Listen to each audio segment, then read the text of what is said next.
हालत खराब हो गई। हाँ सर। No sir. इसको तो यहाँ देते ना हम miserable condition of labour class, मजदूरों की दुर्दशा।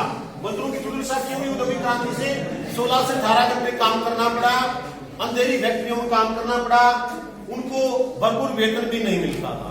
परिणाम स्वरूप औद्योगिक क्रांति का ये सामाजिक प्रभाव, प्रमुख सामाजिक प्रभाव रहा। नेक्स्ट लेंगे establishment of trade unions. Trade union श्रमिक संघों की स्थापना।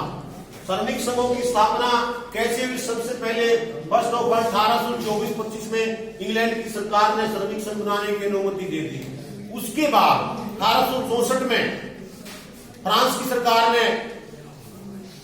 सरकार ने भी श्रमिक संघ बनाने की स्थापना, श्रमिक संघ बनाने की अनुमति दे दी।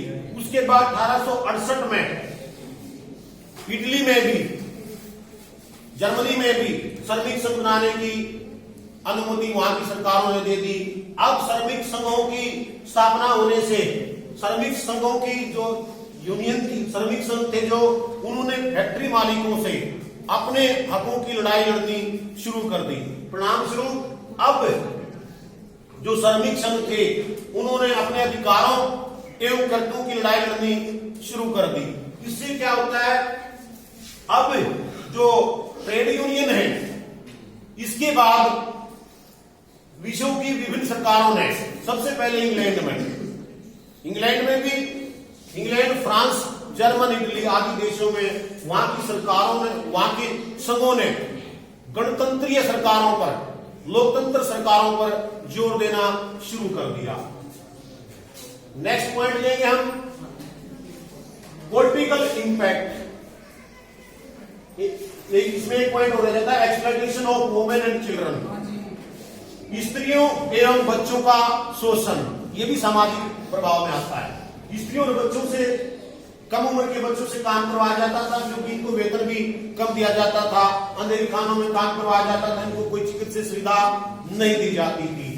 परिणाम स्वरूप स्त्रियों और छोटे बच्चों का औद्योगिक क्रांति के दौरान काफी शोषण हुआ।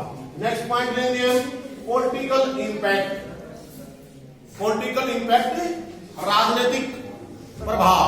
राजनीतिक प्रभाव में फर्स्ट ऑफ ऑल लेंगे England become new power. England एक नई शक्ति उभर के आया, क्योंकि इंग्लैंड नई शक्ति बन के आया, उद्योगों का विकास हुआ, संसदीय प्रणाली का विकास हुआ। परिणाम स्वरूप ये इंग्लैंड का पहला राजनीतिक, ये औद्योगिक क्रांति का पहला राजनीतिक प्रभाव हुआ।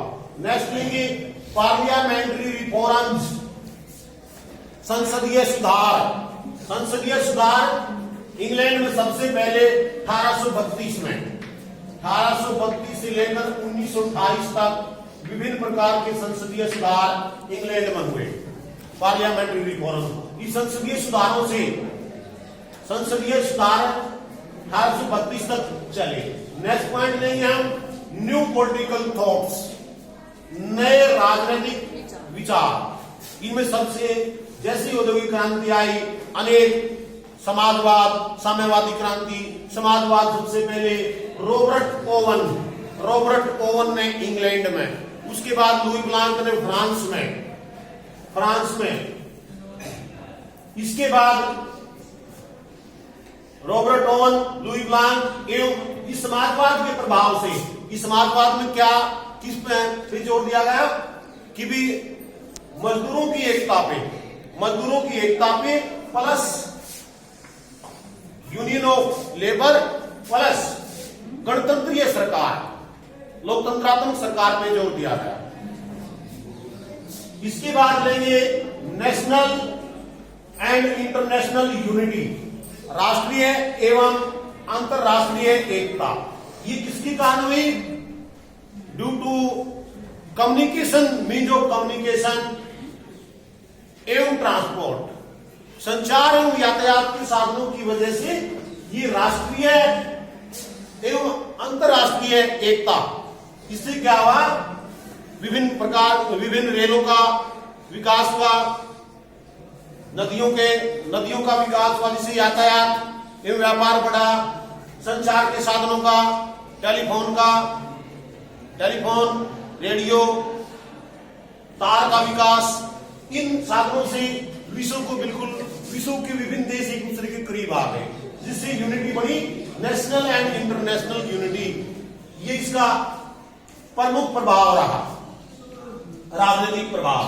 नेक्स्ट लेंगे रेस इन डिस्ट्रक्टिव वीपन, यानी कि विनाशकारी हथियारों की दौड़।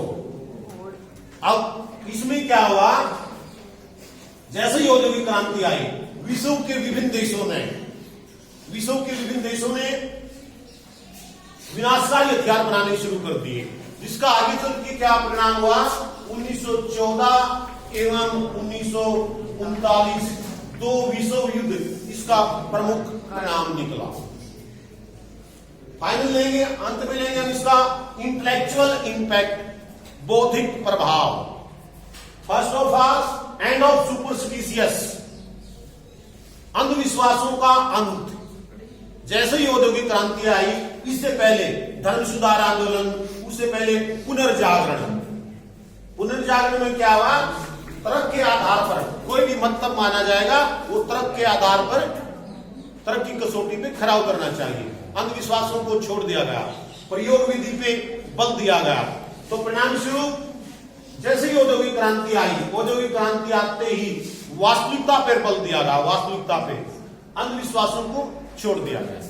नेक्स्ट लेंगे स्ट्रेस ऑन मटेरियलिस्टिक आइडियाज, भौतिकवादी विचारों पे बल। भौतिकवादी विचार यानी कि मनुष्य की रियल लाइफ होनी चाहिए। सुपरस्टिशियसनेस को एड कर दिया, रियल लाइफ पे स्ट्रेस दिया गया, वास्तविकता, मनुष्य के इस भौतिक जीवन को सुधारने पे बल दिया गया। तो भौतिक विचारों का विकास हुआ।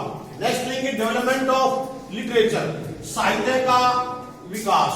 जैसे ही औद्योगिक क्रांति आई, छापे खाने का आविष्कार बढ़ा, विभिन्न पुस्तकें छापी गई, उन पुस्तकों के माध्यम से विश्व में विभिन्न देशों में साहित्य का विकास हुआ।